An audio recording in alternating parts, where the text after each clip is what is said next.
اللهم صل على سيدنا محمد يا رب صل وسلم دائما ابدا على حبيبي. آواز گونجنی. حضرت کچھ پوچھ رہے ہیں وہاں سے. جی جی نماز کا کیا بول رہے ہیں؟ قضائے عمری کی نماز. اس زمانے میں بعض مذہبی اسکالرز نے یہ کہنا شروع کر دیا ہے کہ قضائے عمری لازم نہیں ہے, ہر گناہ توبہ سے معاف ہو جاتا ہے. تو نماز اگر قضا ہو گئی, جان کر کسی نے قضا کر دی, تو اب توبہ سے معاف ہو جائے گی. اور وہ یہ دلیل دیتے ہیں کہ بھائی ہمارے پاس کوئی حدیث ایسی نہیں ہے جس میں پتہ چلتا ہو کہ نمازیں جب ہزاروں لاکھوں آپ کے ذمے ہوں تو قضا پڑھنا بھی ضروری ہے. ایسی ہمارے علم میں کوئی حدیث نہیں ہے. یہ ان لوگوں کا دعویٰ ہے اور ان کی دلیل ہے جو کہتے ہیں کہ قضائے عمری لازم نہیں ہے. لیکن پوری امت کا اجماع رہا ہے ماضی میں کہ جب بھی آپ کے ذمے نماز قضا ہوگی, آپ پر توبہ بھی لازم ہے اور نماز کی قضا لوٹانا بھی لازم. امام احمد ابن حنبل اس کے قائل ہیں کہ اگر آپ نے جان کے نماز قضا کر دی تو صرف توبہ کرنی پڑے گی, قضا نہیں کرنی پڑے گی. لیکن اس کی وجہ یہ نہیں ہے کہ قضا لازم نہیں ہے. وہ کہتے ہیں جب جان کے نماز قضا کر دی تو آپ اسلام سے ہی خارج ہو گئے, کافر ہو گئے, نکاح بھی ٹوٹ گیا. تو جب کافر سے مسلمان ہو گئے تو جس کافر نے نمازیں چھوڑی ہیں اس پہ نمازیں تھوڑی لازم ہوتی ہیں. تو وہ جو قول ہے نا کہ نماز جان کر قضا کی تو قضا لازم نہیں ہے, وہ ایک الگ قول کی بیس پہ ہے. وہ قول یہ کہ نماز جان کے چھوڑ دینے والا کافر ہے, تو ہم تو اس کو کافر نہیں سمجھتے, ورنہ 2-4 آدمی رہ جائیں گے جنت میں جانے کے لیے. کیا خیال ہے بھائی؟ اور سارا دن تجدید نکاح ہی ہوتا رہے گا. آج فلاں نماز چھوڑ گئی, چل بھی دوبارہ نکاح پڑا, فلاں نماز چھوڑ گئی تو دوبارہ نکاح پڑا. مہر دے دے کے آدھا ہو جائے گا کہ نہیں ہو جائے گا؟ تو اس لیے ہم تو جمہور کے قول کو لیتے ہیں, امام ابو حنیفہ کے, امام شافعی کے, امام مالک کے قول کو لیتے ہیں کہ نماز جان کر قضا کر دینے سے کافر ہونے کے قریب تو ہو جاتا ہے لیکن کافر نہیں ہوتا. تو جب آپ اس قول کو لیتے ہیں تو پھر اس قول میں تو یہ ہے کہ جب آپ نے جان کے نماز چھوڑی تو آپ مسلمان ہی ہیں. اب جب آپ دوبارہ توبہ کریں گے تو توبہ بھی کرنی پڑے گی اور نمازیں لوٹانی بھی پڑیں گی. تو جو لوگ یہ دلیل دیتے ہیں نا کہ اس کی کیا دلیل ہے کہ اتنے سالوں کی نمازیں قضا پڑھانی پڑیں گی, قضا لوٹانی پڑیں گی, آپ ان سے پوچھا کرو کہ اس کی کیا دلیل ہے کہ نہیں لوٹانی پڑیں گی. دلیل ہمیشہ اس سے پوچھی جاتی ہے جو دعویٰ کرتا ہے. دیکھو نبی صلی اللہ علیہ وسلم نے فرمایا البینۃ علی المدعی, صحیح حدیث ہے یہ, والیمین علی من انکر. دلیل ہمیشہ اس کے ذمے ہے جو دعویٰ کرے, اور جو دعوے کا انکار کرے اس سے صرف قسم لی جائے گی, اس سے دلیل نہیں پوچھی جائے گی. میں مثال سے بات سمجھاتا ہوں, آپ لوگ کا دماغ حاضر ہے کہ نہیں ہے؟ مثال سے سمجھاتا ہوں. آپ کا نام کیا ہے؟ امیر حمزہ صاحب. میں نے کورٹ میں کیس کیا کہ امیر حمزہ نے مجھ سے 2 لاکھ روپے لے کے کھا گیا ہے, دے نہیں رہا. امیر حمزہ 2 لاکھ روپے لے کے مجھ سے کھا گیا, دے نہیں رہا. میں ان کو کورٹ میں گھسیٹ کے لے گیا. کورٹ نے پوچھا امیر حمزہ کیا تو نے مفتی صاحب سے 2 لاکھ روپے لیے؟ امیر حمزہ کہے گا کہ میں نے نہیں لیے. میں نے جج صاحب سے کہا جج صاحب اس سے پوچھو اس کے پاس کیا دلیل ہے کہ میں نے اس کو 2 لاکھ روپے نہیں دیے. اس کے پاس کیا دلیل ہے؟ گواہ پیش کرے کہ اس نے مجھ سے 2 لاکھ روپے نہیں لیے. جج نے اس سے پوچھنا شروع کر دیا بتا بھائی تیرے پاس کیا دلیل ہے کہ تو نے نہیں لیے. تو جج کو دماغی علاج کی ضرورت ہے یا نہیں ہے؟ ویسے تو ججوں کو ہوتی, استغفر اللہ, یعنی جج کو دماغی علاج کی ضرورت ہے یا نہیں ہے؟ اس سے پوچھ رہا ہے کہ تیرے پاس کیا دلیل ہے کہ تو نے نہیں لیے. ابے نہیں لینے کی دلیل نہیں ہوتی, دلیل اس پہ ہوتی ہے دیے ہیں. جج مجھ سے پوچھے گا تمہارے پاس کیا دلیل ہے کہ تم نے دیے ہیں, تم گواہ لے کر آؤ. میں کہوں میں جب دے رہا تھا میرے پاس گواہ تھوڑی تھے, اس کے بولو گواہ لے کر آئے کہ اس نے نہیں لیے. ابے نہیں لینے پہ دلائل نہیں ہوتے, دلائل اس پہ ہوتے ہیں کہ میں نے دیے. ہاں میں نے 2 گواہوں سے ثابت کر دیا, جمشید اور غفار کو میں لایا, میں نے 2 گواہوں سے ثابت کر دیا کہ جج صاحب یہ دونوں گواہی دے رہے ہیں کہ فلاں تاریخ کو اتنے بج کے اتنے منٹ پر اس کو میں نے 2 لاکھ روپے دیے ہیں. اب یہ دعوے کی نوعیت چینج ہو گئی, میں نے ثابت کر دیا. اب یہ جواب میں کہہ رہے جج صاحب میں نے وہ 2 لاکھ منگل کو واپس کر دیے تھے, جج صاحب میں نے وہ 2 لاکھ روپے منگل کو واپس کر دیے. اب جج مجھ سے پوچھ رہا ہے تمہارے پاس کیا دلیل ہے کہ واپس نہیں کیے. اب یہ الٹا سوال ہو جائے گا. اب جج اس سے پوچھے گا کہ تم نے منگل کو واپس کیے, تمہارے پاس کیا دلیل ہے کہ تم نے واپس کیے, تم گواہ لے کر آؤ. اب مدعی کون بن گیا؟ یہ. تو جو دعویٰ کرتا ہے دلیل اس کے ذمے ہوتی ہے. اب قضائے عمری کے مسئلے میں سمجھو خوب اچھی طرح, تبھی تو ہم کہتے ہیں مجتہدین کو فالو کرو. ابو حنیفہ, شافعی, مالک, احمد بن حنبل یہ قرآن و سنت کو ہم سے زیادہ سمجھتے تھے. آج کل کے اسکالرز کے پاس حدیثیں تو ہیں, حدیث سمجھنے کے لیے جو کھوپڑی ہونی چاہیے نا, حدیث کا مطلب سمجھنے کے لیے جو سینس ہونی چاہیے, وہ سینس مارکیٹ سے شارٹ چل رہی ہے. تو قضائے عمری پر دلیل کی ضرورت نہیں ہے. دلیل ان لوگوں سے ہم مانگیں گے جو یہ کہتے ہیں کہ نماز جب قضا ہو جائے تو قضا پڑھنا ضروری نہیں ہے, صرف توبہ سے معاف ہو جائے گی. یعنی نماز پڑھے بغیر بھی ذمے سے ساقط ہو سکتی ہے. ہم کہیں گے اس کی کیا دلیل ہے قرآن و سنت میں کہ نماز آپ کے ذمے تھی اور آپ نے نہیں پڑھی تو وہ ذمے سے صرف توبہ سے ساقط ہوگی. دنیا میں کوئی بھی چیز جو آپ کے ذمے میں ہو صرف ایکسکیوز کرنے سے کبھی بھی ساقط نہیں ہوتی. میں نے اس سے 2 لاکھ روپے قرضہ لیا, میں نے کہا منگل کو دوں گا, ٹائم منگل کا تھا, بدھ کو تک میں نے ڈیلے کر دیا, تو قضا کر دیا نا. جب ایک چیز میں نے ڈیلے کر دی تو میں ایکسکیوز بھی کروں گا اور پیسے بھی دوں گا. اب یہ میرے پاس آئے کہ آپ نے پیر کا وعدہ کیا تھا مفتی صاحب, ابھی تک آپ نے میرے پیسے نہیں دی, میں سخت ٹینشن میں گیا ہوں. میں نے کہا میں بہت ایکسکیوز کرتا ہوں آپ سے, I am very sorry, I am sorry. کہہ کہ چلے ٹھیک ہے آپ نے ڈیلے کر دیا, قضا کر دیا, ٹائم پہ آپ نے پے نہیں کیا, کوئی بات نہیں, آپ اب آپ کے ذمے میں تو ہے نا, اب آپ دے دیں, میں معاف کرتا ہوں لیکن اب آپ دے دیں. میں نے کہا جب تو نے معاف کر دیا تو ساقط ہو گیا. وہ کہے گا بھائی میں نے ڈیلے کرنے کے جرم کو معاف کیا ہے, قرضہ معاف میں نے نہیں کیا. کیا دلیل ہے کہ میں نے قرضہ بھی معاف کیا ہے؟ میں کہوں آپ کے پاس کیا دلیل ہے کہ معاف نہیں کیا؟ تو یہ وہی بے وقوفوں والا سوال ہو جائے گا. کہے گا بھائی مفتی صاحب آپ کے پاس کیا دلیل ہے کہ میں نے قرضہ بھی معاف کر دیا ہے؟ تو ہم ان لوگوں سے پوچھتے ہیں جو کہتے ہیں قضا پڑھے بغیر بھی ساقط ہوتی ہے, تمہارے پاس کیا دلیل ہے کہ اللہ کا قرضہ تھا, نماز ذمے میں تھی آپ کے اور آپ پڑھے بھی نہیں پھر بھی اللہ نے معاف کر دیے پڑھے بغیر؟ کوئی قرآن کی آیت دکھاؤ یا کوئی حدیث دکھاؤ, کیونکہ اللہ کی بات ہم تک یا تو قرآن کے ذریعے پہنچتی ہے یا نبی کے ذریعے. تو قرآن میں کہاں لکھا ہے کہ جس نے نماز جان کر قضا کر دی تو صرف توبہ سے معاف ہو جائے گی, دینا ضروری نہیں ہے, قضا ضروری نہیں ہے. اور حدیث میں کہاں لکھا ہے کہ جس نے نماز جان کر قضا کر دی صرف توبہ سے معاف ہو جائے گی؟ بلکہ حدیث اور قرآن میں الٹا لکھا ہوا ہے. حدیث میں آتا ہے دین اللہ احق ان یقضا, اللہ کا قرض اس بات کے زیادہ لائق ہے کہ اس کو ادا کیا جائے.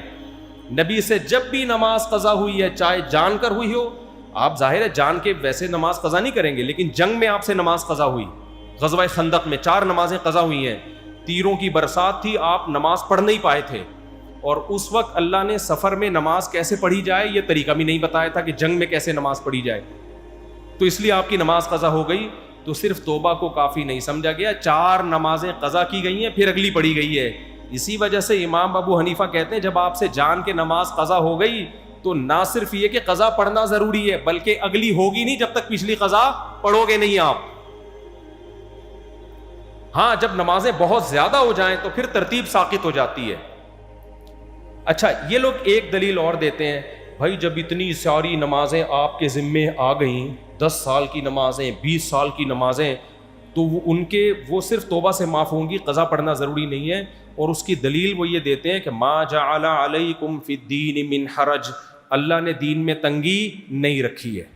تو 20 سال کی نمازیں پڑھنا ٹینشن کا کام ہے یا نہیں ہے؟ تو اللہ تو کہہ رہے دین میں ٹینشن نہیں ہے. اس کا جواب یہ میرے بھائی کہ ہم اگر یہ کہہ رہے ہوتے ہیں نا 10 سال کی نمازیں ایک دن میں کمپلیٹ کر لے پھر ٹینشن ہوتی. علماء تو کہتے ہیں 10 سال کی نمازیں 10 سال میں کمپلیٹ کر لو میرے بھائی. اس کی مثال ہے آپ پہ 1 کروڑ کا قرضہ آ گیا، آپ نے کہا تھا منگل کو دوں گا، اب آپ دے نہیں رہے، تو جج کہتا ہے قسطوں میں دے دے بھائی. جج یہ تھوڑی کہے گا کہ معاف، کیونکہ قرضہ زیادہ ہے لہذا معاف. جج کہے گا جتنی گنجائش ہے سورس آف انکم دکھاؤ اور اپنے ایکسپینسز دکھاؤ، اتنا بچ رہا ہے نا، یہ جو بچ رہا ہے نا یہ منتھلی ماہانہ کر کر کے دے دو. پوری دنیا میں لا یہی ہے کہ قسطیں باندھی جاتی ہیں، معاف نہیں کیا جاتا. معاف جب ہی ہوگا جب صاحب حق معاف کر دے. تو جب اللہ کہہ دے کہ میں نے نماز ساقط کر دی ہے تو ہم کہیں گے بھائی نماز ساقط ہو گئی ہے، لیکن اب تک کی رپورٹ کے مطابق اللہ نے ایسا کچھ کہا نہیں ہے، نہ اللہ نے کہا ہے نہ اللہ کے نبی نے کہا ہے. تو حرج جب ہوتا جب علماء یہ کہتے کہ ایک ہی دن میں ساری نمازیں پڑھی جائیں گی. ایک دن میں نہیں، 10 سال کی نمازیں آپ کتنے دن میں پڑھیں؟ 10 سال میں پڑھیں. ہر نماز کے ساتھ ایک قضا کر لیں. سمجھتے ہو کہ نہیں سمجھتے ہو؟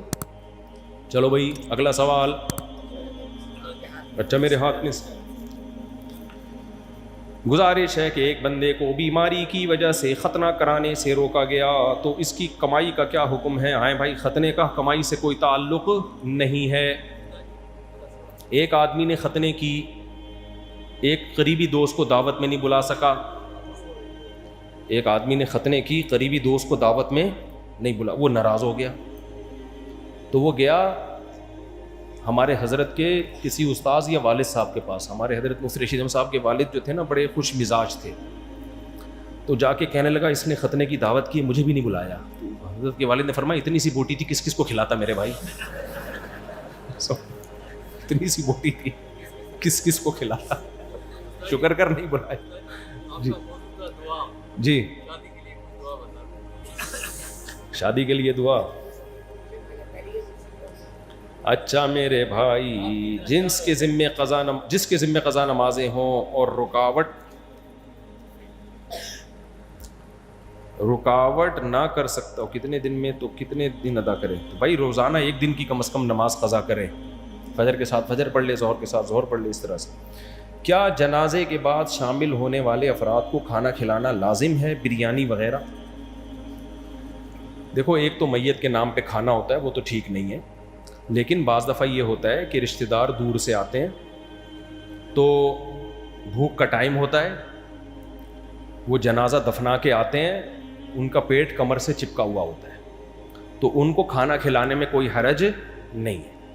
اگر ان کو بھی نہیں کھلائیں گے تو 2-4 جنازے اور لیٹے ہوئے ہوں گے، کیونکہ ہم خود بھوکتے ہوئے ہیں. ہمارے ایک ریلیٹیو کا انتقال ہوا، ہم گئے کراچی سے ملیر لانڈھی، وہ بھوک سے حالت خراب ہوئی ہوئی تھی.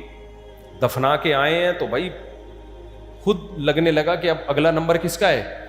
ہمارا ہے. تو کسی پڑوسی نے کھانا لگا دیا، ہم نے کہا اس کو اتنی دعائیں دی کہ اللہ تیرا بھلا کرے. تو ایسی ضرورت میں اگر کوئی کھانا کھلا رہا ہے تو میت کے اہل کھانا نہ کھلائیں، کیونکہ حدیث میں ہے کہ خود ان کو کھلاؤ، یہ غم میں ہے. لیکن اڑوس پڑوس کو چاہیے کہ جو مہمان آئے ہوئے ہیں دور سے اور کھانے کا ٹائم بھی ہو چکا ہے، بعض دفعہ ٹائم ہی نہیں ہوتا کھانے کا، پھر ضرورت نہیں ہے. کھانے کا ٹائم بھی ہے، دور سے آئے ہوئے ہیں تو ان کو بھوک لگ رہی ہے، تو ان کو کھلانے میں کوئی حرج نہیں ہے.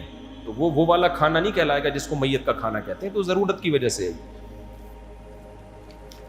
قرآن پاک میں ہے لیس علیکم ان تأکلوا جمیعا، اس سے معلوم ہوتا ہے کہ ساتھ کھانا اور اکیلے کھانے میں کوئی فرق نہیں ہے. اور حدیث میں ہے کلوا جمیعا ولا تتفرقوا، مطلب ایک ساتھ کھاؤ. دیکھو قرآن میں آتا لیس علیکم جناح ان تأکلوا جمیعا او اشتاتا. اس آیت کا ایک خاص مطلب ہے. جب یہ آیت نازل ہوئی نا کہ کسی کا مال ناحق طریقے سے مت کھاؤ، بہت شدید وعید ہے اسلام میں اس پر کہ کسی کا ایک نوالا بھی آپ حرام نہیں کھا سکتے. تو صحابہ ڈر گئے، انہوں نے کہا ہم تو رشتہ داروں کے ہاں جا کے مل جل کے کھاتے ہیں، تو ایسا نہ ہو کہ 2 نوالے ہم زیادہ کھا لیں، جتنا حق بنتا ہو اس سے ہم زیادہ کھا لیں. تو گھروں میں جا کے انسان بے تکلف ہو کے کھاتا ہے، اپنے چچا خالہ پھپھی ماموں کے گھر نا. تو قرآن نے خوف کو ختم کر دیا کہ نہیں بھائی یہ تو تمہارے ریلیٹیو ہیں، ان کے گھر جا کے کھانے میں کوئی حرج نہیں ہے, وہاں کوئی نوالے گنتا تھوڑی ہے.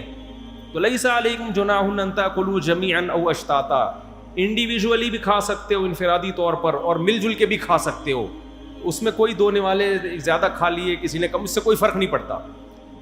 تو یہ تو ایک مسئلہ بیان کیا گیا کہ جائز ہے, باقی حدیث میں ترغیب ہے کہ اکٹھے کھانا یہ زیادہ بہتر ہے, اس سے برکت ہوتی ہے, محبت بڑھتی ہے. انگریزوں میں کیا ہو گیا ہے, محبت مارکیٹ سے شارٹ, ہر آدمی اخپل طریقے سے بس انڈیویجولی بیٹھ کے کہیں کھا رہا ہوگا. گھروں میں بھی اب دیکھو, پہلے دسترخوان لگتا تھا, سب مل کے کھاتے تھے, اب کیا ہوتا ہے کچن سے سب نے اپنے سالن نکالا, کوئی ادھر صوفے کے نیچے گھسا ہوا ہے, کوئی بیڈ کے نیچے گھسا ہوا ہے, کوئی کچن میں گھسا ہوا ہے, ہر آدمی اپنے طریقے سے. تو اس سے محبتیں کیا ہوتی ہیں, ختم ہوتی ہیں. تو یہ غلط طریقہ ہے نا. باقی جائز یہ بھی ہے, سب طرح سے جائز ہے, کھانے کو فوکس کرو, طریقے کو فوکس مت کرو. شادی کی اور میری بیوی اچھی تھی, میں اس کے پاس ایک ماہ رہا, جب وہ ٹھیک تھی اب وہ میرے گھر کیا بول رہے بھائی چلی گئی اور عدالتی خلا طلاق لینا چاہتی ہے, مجھ پہ کیس کیا ہے, کیا عدالتی طلاق ہو جاتی ہے؟ میں اس طلاق یا خلا پہ راضی نہیں ہوں, اور کیا حق مہر ہوں. دیکھو, اگر شوہر بیوی کے بیسک حقوق ادا کر رہا ہے, بیسک میں اس لیے کہتا ہوں تھوڑی بہت اونچ نیچ ہر گھر میں ہوتی ہے, فرشتہ نہ عورت ہوتی ہے نہ مرد ہوتا ہے, تھوڑی بہت اونچ نیچ تو ہر گھر میں ہو رہی ہوتی ہے. بیسک بنیادی حقوق اگر بیوی کے ادا کر رہا ہے اور پھر بھی بیوی شوہر کے ساتھ نہیں رہنا چاہتی, تو شریعت نے عورت کو خلا کا حق دیا ہے. اس کا مطلب کیا ہے؟ مطلب یہ ہے کہ اگر کوئی وجہ ہے جس کی وجہ سے اس کو شوہر سے نفرت ہو گئی ہے, تو شریعت نے اس کو یہ رائٹ دیا ہے کہ وہ شوہر سے ڈیورس کا مطالبہ کر سکتی ہے کہ میرا مہر واپس لے لو اور میری جان چھوڑ دو. دے گا شوہری طلاق, نہیں دے گا تو وہ نکاح ختم نہیں کر سکتی. پھر وہ کورٹ بھی جا سکتی ہے, کیونکہ بعض دفعہ شوہر بیوی کی بات کو سیریس نہیں لے رہا ہوتا, وہ سمجھتا ہے مذاق کر رہی ہے, مذاق کے موڈ میں ہے. تو جب کورٹ کا دروازہ کھٹکھٹائے گی اور کورٹ شوہر کو نوٹس بھیجے گی کہ تمہاری بیوی تم سے علیحدگی چاہتی ہے, مہر واپس کرنے کے لیے تیار ہے, تمہارا جو خرچہ ہوا تھا مہر کا وہ واپس دے گی اور تم اس کو خلا دے دو, تو شوہر اس کی بات کو سیریس لے گا. کورٹ کی ایک ویلیو ہوتی ہے, لیکن دے گا شوہر ہی خلا, جج خلا نہیں دے سکتا. جج صرف اپنی بیوی کو خلا دے سکتا ہے, دوسروں کی بیویوں کو جج خلا نہیں دے سکتا. اسلام میں جس کی بیوی ہے تو سچی مچی میں اسی کی بیوی ہے, وہ گورنمنٹ کی بیوی نہیں ہوتی. سمجھتے ہو کہ نہیں سمجھتے؟ اس لیے اگر آپ بیوی کے بیسک حقوق ادا کر رہے ہیں اور بیوی آپ سے ڈیورس مانگ رہی ہے, تو آپ کے لیے یہ بھی جائز ہے کہ ڈیورس دے دیں, اور یہ بھی جائز ہے کہ ڈیورس نہ دیں. مشورہ یہی دیا جاتا ہے کہ دے دو میرے بھائی, کیا رکھا ہے جب نہیں رہنا چاہتی تو, لیکن رائٹ آپ کے پاس ہے کہ نہیں دیں. جیسے کہ بخاری مسلم کی حدیث ہے, نبی صلی اللہ علیہ وسلم کے پاس صحابی آئیں, یا رسول اللہ مجھے اپنے شوہر کی شکل صورت پسند نہیں ہے, میں بہت خوبصورت ہوں, وہ بہت زیادہ مجھ سے اپوزٹ ہے بالکل, تو میں ان کے ساتھ نہیں رہنا چاہتی. آپ نے ان کے شوہر کو بلایا کہ بھائی تم نے جو باغ دیا ہے مہر میں واپس لے کے ان کو طلاق دے دو. اول خلع فی الاسلام, یہ اسلام میں خلا کا سب سے پہلا واقعہ. تو اس پر علامہ ابن حجر لکھتے ہیں کہ نبی کا یہ آرڈر مشورے کے طور پر تھا, بھائی ڈیورس کا حق تو اللہ نے تمہیں ہی دیا ہے نا, تو تم دے دو طلاق, چھوڑ دو, نہیں رہنا چاہتی. انہوں نے دے دی طلاق, چلو بھائی ٹھیک ہے, نبی کہہ رہے ہیں تو اگر جج شوہر کو کہے اور شوہر جج کے کہنے پر چھوڑ دے تو ہمیں کوئی اعتراض نہیں ہے. شوہر چھوڑ نہیں رہا اور جج خلا کی ڈگری پکڑا کے کہے کہ میں نے چھوڑ دیا, اور بھائی تو نے پکڑا ہوا کب تھا جو تو نے چھوڑا ہے؟ تیرے نکاح میں تھوڑی تھی جو تو چھوڑ رہا ہے. ایک سیکنڈ میری بات, میں ابھی بات کمپلیٹ کر لوں. تو چھوڑنا تھوڑی کہیں گے, اس کو شوہر کو رائٹ, جج کو رائٹ تھوڑی ہے. ہاں ایک چیز ہوتی ہے تنسیخ نکاح. تنسیخ نکاح میں یہ ہوتا ہے کہ شوہر بیسک حقوق ہی ادا نہیں کر رہا, تو شریعت میں یہ ہے کہ جب شوہر بیسک حقوق ادا نہ کر رہا ہو تو بیوی کے طلاق کے مطالبے پر پھر شوہر پر واجب ہے کہ بیوی کو طلاق دے. ایسی صورت میں اگر شوہر نہیں دیتا تو جج کو یہ رائٹ ہے کہ وہ شوہر کا نائب بن کے طلاق واقع کر دے, لیکن اس کی کچھ شرائط ہیں. جو اکثر ہماری عدالتیں ان شرطوں کو پورا نہیں کرتی. سمجھتے ہو کہ نہیں سمجھتے؟ اکثر ہماری عدالتیں ان شرطوں کو پورا نہیں کرتی. اب ایک مسئلہ جو بھائی نے پوچھا ہے کہ شوہر عدالت میں حاضر ہی نہیں ہو رہا, عدالت نے شوہر کو نوٹس بھیجا. دیکھیں, اگر شوہر بیسک حقوق ادا کر رہا تھا تو پھر عدالت میں حاضر ہو یا نہ ہو اس سے کوئی فرق نہیں پڑتا, کوئی فرق نہیں پڑتا, کیونکہ عورت کے پاس رائٹ ہی نہیں ہے.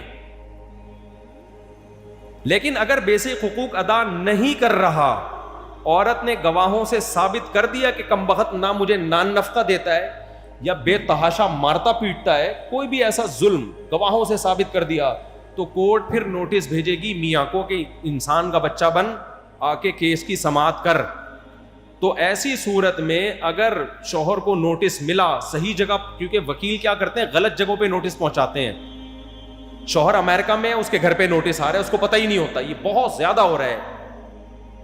تو وکلا بھی, بعض وکلا, سارے نہیں ہوتے, بہت سے وکلا اچھے بھی ہیں الحمدللہ, وہ شریعت کو فالو کرتے ہیں, لیکن بہت سے ایسے کر رہے ہوتے ہیں, انہوں نے تو خلا ہی دلانا ہے. تو اگر شوہر کو نوٹس ملا اور اس کو پتا چلا کہ میرے اوپر یہ الزامات ہیں اور شوہر کو بھی پتا ہے کہ میں ظلم کر رہا ہوں, اس کے بعد بھی وہ کورٹ میں حاضر نہیں ہوتا, تو پھر بعض علماء کہتے ہیں کہ پھر شوہر کا نہ آنا اس کی علامت ہوگا کہ اس نے ان الزامات کو تسلیم کر لیا ہے. یہ دارالعلوم کورنگی کی رائے ہے, حضرت مفتی تقی عثمانی صاحب کا جو مدرسہ ہے نا, ان کی رائے ہے کہ پھر ایسی کنڈیشن میں نہ آنا اس کی علامت ہے کہ میں نے ان الزامات کو تسلیم کر لیا ہے. لہذا ایسی صورت میں کورٹ اگر خلا کی ڈگری دے گی تو لفظ تو خلا کا ہوگا, لیکن ہم اس کو تنسیخ نکاح سمجھیں گے کہ چلو نکاح فسخ کر دیا. لیکن بہت سے علماء کو اس پہ اشکالات ہیں. اشکالات یہ ہیں کہ شوہر کا نہ آنا اس کی علامت نہیں ہے کہ میں نے الزامات مان لیے ہیں. وجہ اس کی ہے کہ شوہر کو پتا ہے کہ میرے جانے پہ بھی خلا ملے گا, میرے نہ جانے پہ بھی خلا ملے گا, تو میرے جانے نہ جانے سے کوئی فرق نہیں پڑتا. تو عدالتوں کو چاہیے, اب اس پہ جس کو جس معلم کی رائے پر اعتماد ہے وہاں سے فتویٰ لے لے وہ, لیکن مسئلہ یہ ہے کہ کورٹ یہ کیوں نہیں کرتی کہ شوہر کو زبردستی اٹھا کے کورٹ میں حاضر کرے. جتنے بھی مجرم ہیں نوٹس بھیجنے پہ وہ نہ آئے تو کیا ان کو ایسے ہی چھوڑ دیا جاتا ہے؟ پولیس بھیج کے اٹھوایا جاتا ہے کہ نہیں اٹھوایا جاتا؟ کورٹ کا جو عمل ہے نا وہ یہ ہے کہ فیملی سسٹم کو توڑا جائے, دے دنا دن دبا کے خلا کی ڈگریاں دی جائیں. اس کے خلاف آواز اٹھانے کی ضرورت ہے. اس سے فیملی سسٹم کیا ہوگا؟ تباہ.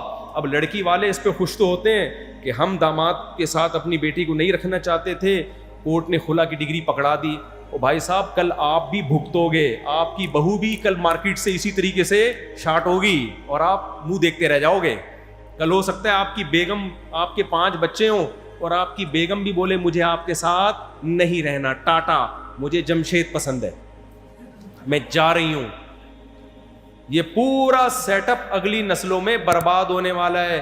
اور عین ممکن ہے جو جج آج دوسروں کی بیویوں کو خلا کی ڈگریاں پکڑا رہا ہے, کل وہ جج جاب لیس ہو جائے اور اس کی بیوی بھی مارکیٹ سے شارٹ, تو پھر گرل فرینڈ میں اور بیوی میں کوئی فرق نہیں رہے گا. بیوی کے پاس بھی یہ رائٹ ہے گرل فرینڈ کے پاس بھی یہ رائٹ ہے, جب چاہے مارکیٹ سے شارٹ, تو بیوی کے پاس بھی یہ رائٹ پاکستان میں اس کو دے دیا گیا ہے, جب چاہے کیس فائل کرے اور مارکیٹ سے شارٹ. تو بیوی میں اور گرل فرینڈ میں جو بنیادی فرق ہے وہ یہی ہے کہ گرل فرینڈ کے پاس مارکیٹ سے شارٹ ہونے کا رائٹ ہے, بیوی کے پاس مارکیٹ سے شارٹ ہونے کا رائٹ نہیں ہے. تبھی تو مرد اس کو اپنا سمجھ کے رکھتا ہے, جب میں چھوڑوں گا تو چھوٹے گی ورنہ نہیں چھوٹے گی. تبھی تو اس کے لیے جائیدادیں اس کو دے رہا ہوتا ہے, اس کے لیے وصیتیں کر رہا ہوتا ہے. جہاں مرد کو یہ پتا چلا یار یہ تو جب بھی چاہے مارکیٹ سے شارٹ ہو سکتی ہے, تو صرف اس کو ایک انسٹرومنٹ کے طور پہ وہ استعمال کرے گا. اس کے لیے مکان بنانا, اس کے فیوچر کی فکر کرنا, اس کی بیماریوں کو اپنے ذمے لینا, یہ تمام کام مرد نہیں کرے گا. کہ جیسے گرل فرینڈ کی کوئی ذمہ داری مرد کے کندھوں پہ نہیں ہوتی, ایسے ہی بیوی کی کوئی ذمہ داری مرد اپنے کندھوں پہ نہیں رکھے گا. جب یہ سوسائٹی میں زیادہ رائج ہو جائے گا, ابھی تو لوگ اٹھا رہے ہیں ذمہ داریاں, لیکن کل اگلی نسل کا فیوچر تباہ ہے. تو ہم لوگ بالکل گوروں کو فالو کر رہے ہیں میرے بھائی. گوروں کا تو سیٹ اپ برباد ہو گیا, نہ ابا کا پتہ نہ اما کا پتہ. کل ہمارے یہاں بھی یہی ہونے والا ہے. بچاؤ اپنے خاندانی نظام کو, اس لیے اس عدالتی خلا کے خلاف آواز اٹھاؤ. جی بھائی ارشاد. آپ کا نام ارشاد نہیں ہے ویسے میں کہہ رہا ہوں.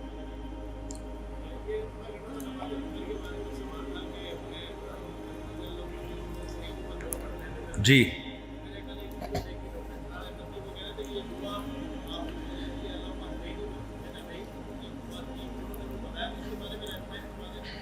دیکھیں ڈاکٹر اسرار رحمۃ اللہ علیہ بہت بڑے اسکالر تھے لیکن مفتی نہیں تھے. اب وہ یوٹیوب کی آمدن سے متعلق کسی نے مجھ سے سوال کیا کہ ڈاکٹر ذاکر نائک کہہ رہے ہیں حرام ہے. میری بھی ڈاکٹر ذاکر نائک سے ملاقات ہوئی اور بہت اچھی ملاقاتیں ہوئی, ان کے بیٹے سے بھی, ان سے بھی. میں نے یہ ٹاپک ڈاکٹر صاحب کے سامنے نہیں چھیڑا. وجہ اس کی ہے کہ وہ مفتی نہیں ہے, وہ خود بیانات میں کہہ چکے ہیں. تو جب مفتی نہیں ہے تو میں ان سے اس مسئلے پہ بحث کیوں کروں؟ میں بحث کروں گا, وہ بے شک قائل بھی ہو گئے کہ یوٹیوب کی آمدن جائز ہے یا اپنی رائے پہ رہے, تو اس کا نقصان یہ ہوگا کہ جو کام وہ کر رہے ہیں نا اس سے ان کی طبیعت ہٹے گی.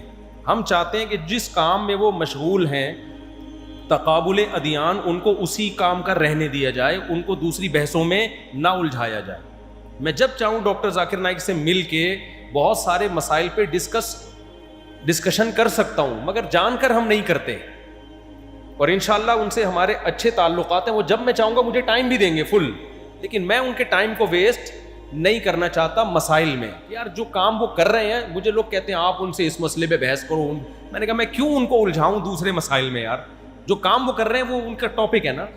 باقی ملک میں مفتیان کرام موجود ہیں, آپ کو کسی مسئلے میں کنفیوژن ہے تو آپ بڑے بڑے ادارے ہیں, دارالعلوم کرنگی ہے, بنوری ٹاؤن ہے, جامعۃ الرشید ہے, آپ ان لوگوں سے رابطہ کریں.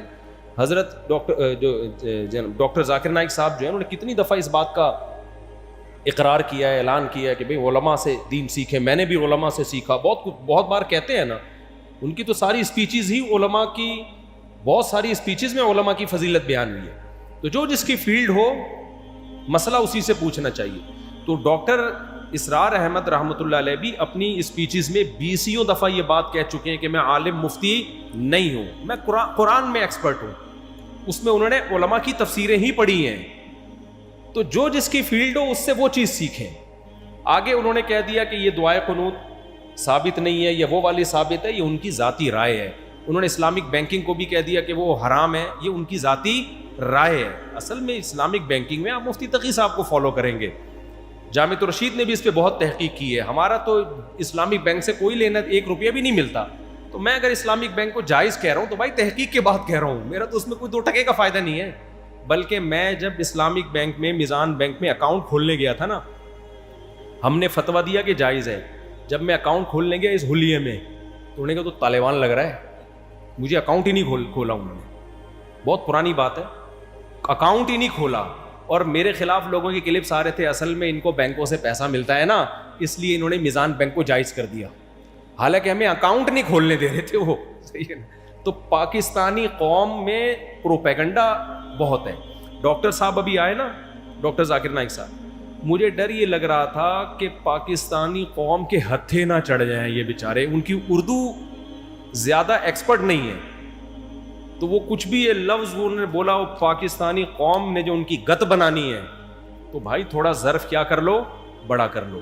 تو ڈاکٹر اسرار کا جو فیلڈ تھی, اس فیلڈ میں ان سے لوگوں نے بہت کچھ سیکھا ہے. انہوں نے قرآن کے ان موضوعات کو ہائی لائٹ کیا ہے جو دب گئے تھے, ان ٹاپک کو انہوں نے ہائی لائٹ کیا. پھر تنظیم اسلامی بنائی, اپنا پورا ایک نیٹ ورک بچھایا, بہت سے لوگ اس کے ذریعے قرآن سے, اس تنظیم کے ذریعے قرآن سے جڑے ہیں.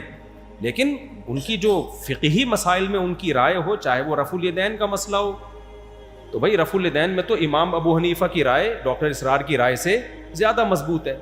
امام شافعی کی رائے میں رفع الیدین کرنا تھا, امام حنیفہ کی رائے میں رفع الیدین نہیں کرنا. دونوں کا مقصد قرآن و حدیث کی تحقیق ہے.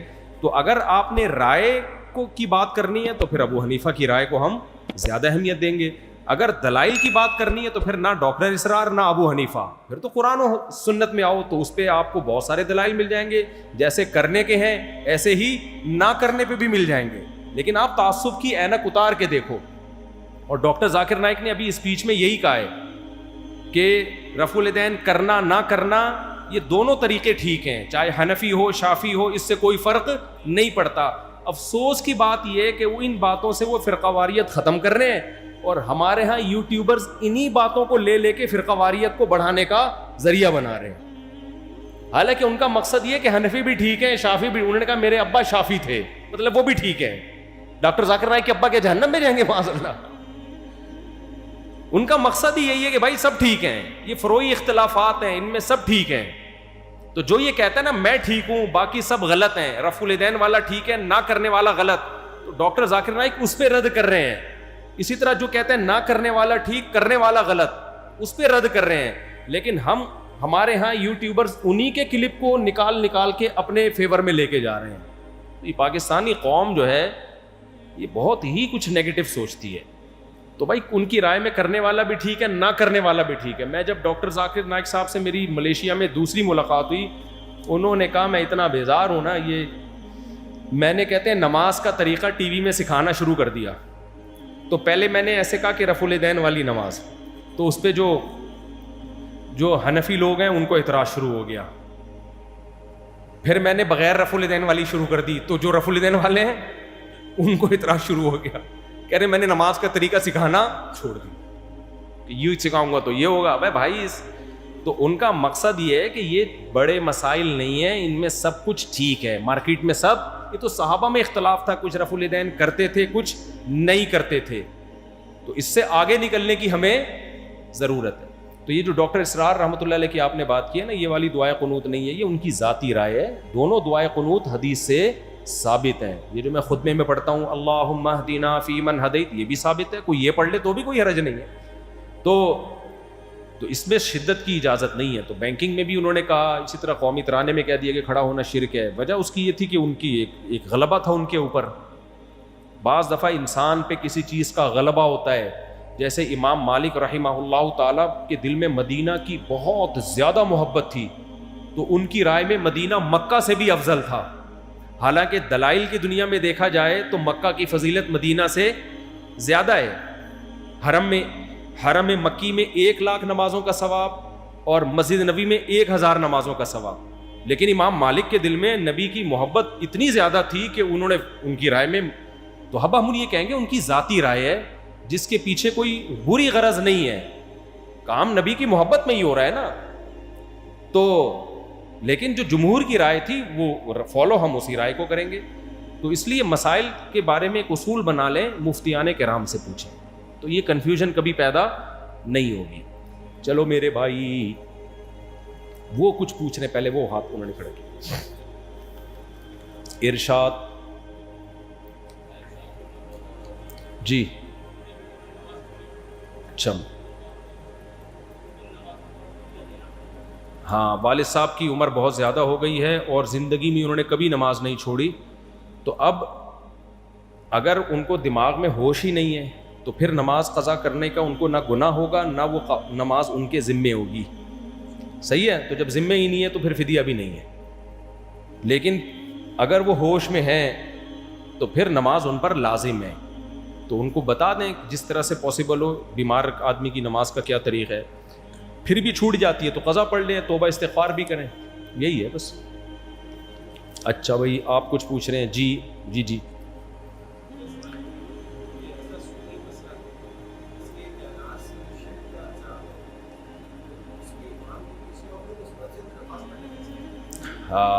دوبارہ پوچھیں, میں سمجھا نہیں سوال آپ کا. ہاں جی.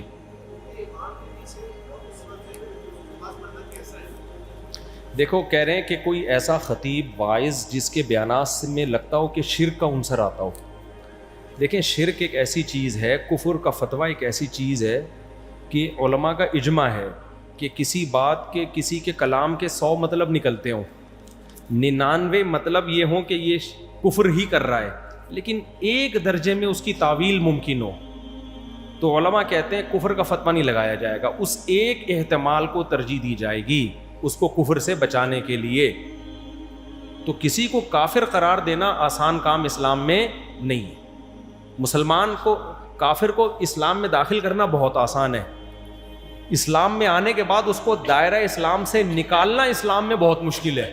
لیکن ہمارے ہاں کام الٹا ہو رہا ہے, کسی کافر کو اسلام میں لانا بہت مشکل ہو گیا, بہت سے مسلمانوں پہ فتوے لگا کے ان کو اسلام سے نکالنا بہت کیا ہو گیا, آسان ہو.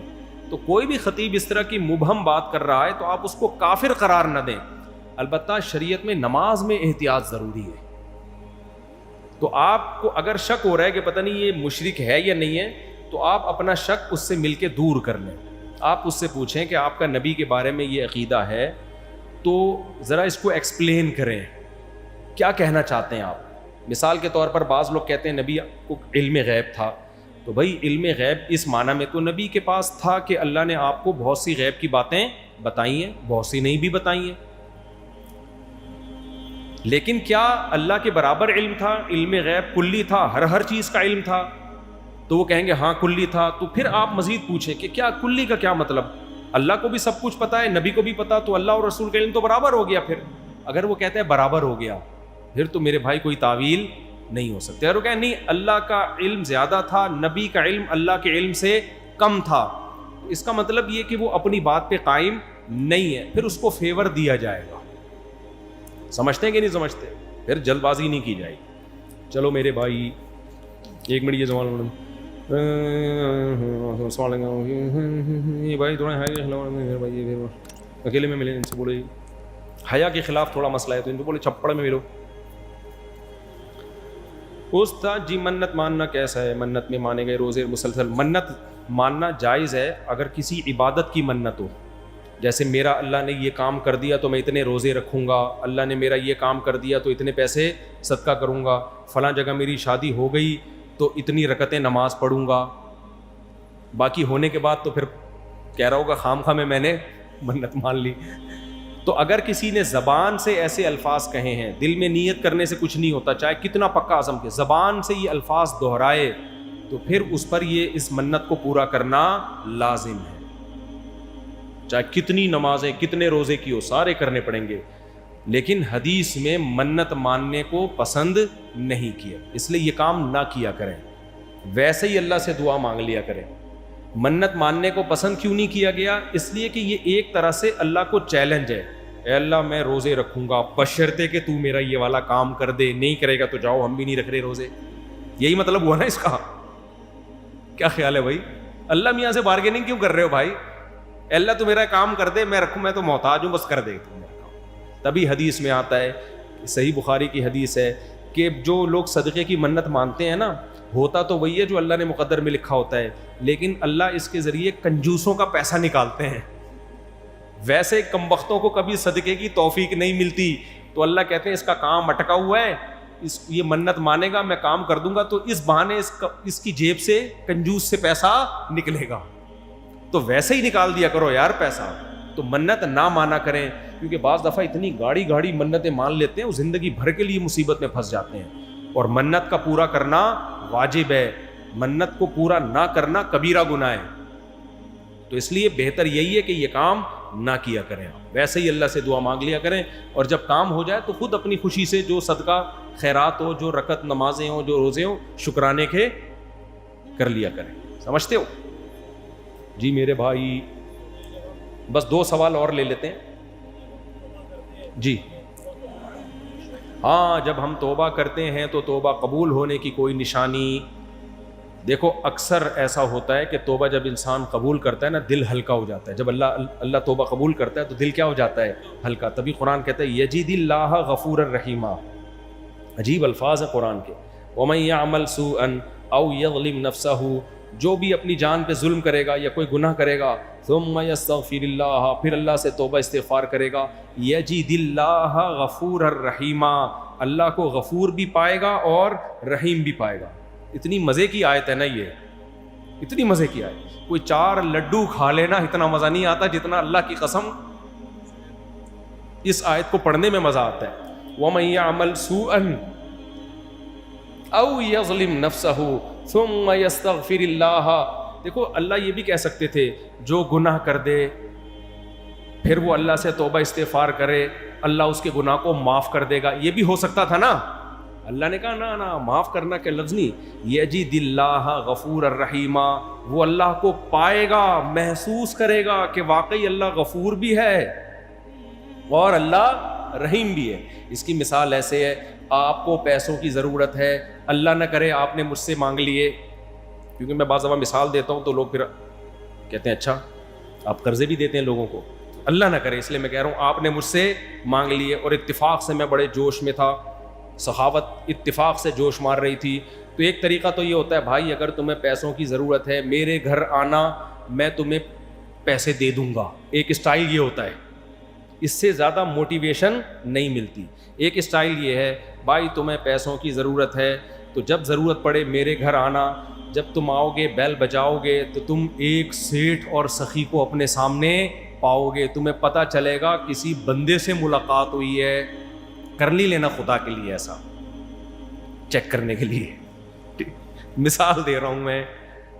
یہ اسٹائل کیا ہوتا ہے موٹیویٹ کرنے کے لیے. ابے جب ضرورت ہو آنا, گھبرانا نہیں, جب مانگے گا نا پتہ چلے گا کسی بندے سے ملاقات ہوئی ہے, کسی سیٹ سے ملاقات ہوئی ہے.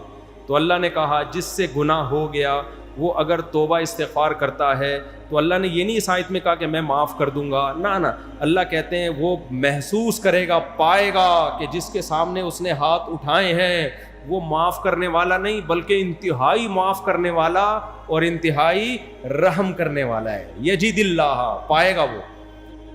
تو یہ محسوس اکثر ہو جاتا ہے, لیکن ہمیں اس محسوس کے پیچھے پڑنا نہیں ہے. ہمارا کام کیا ہے, اپنا کام. گناہ ہو گیا بس گڑ گڑا کے توبہ کر کے اس کو بھول جائیں. اب یہ نہیں کہ محسوس چیک کرتے رہیں کسی کے محسوس ہو رہی ہے, وہمی بن جاتا ہے انسان ان چیزوں سے. وہم سے بچانا ہے اپنے آپ کو.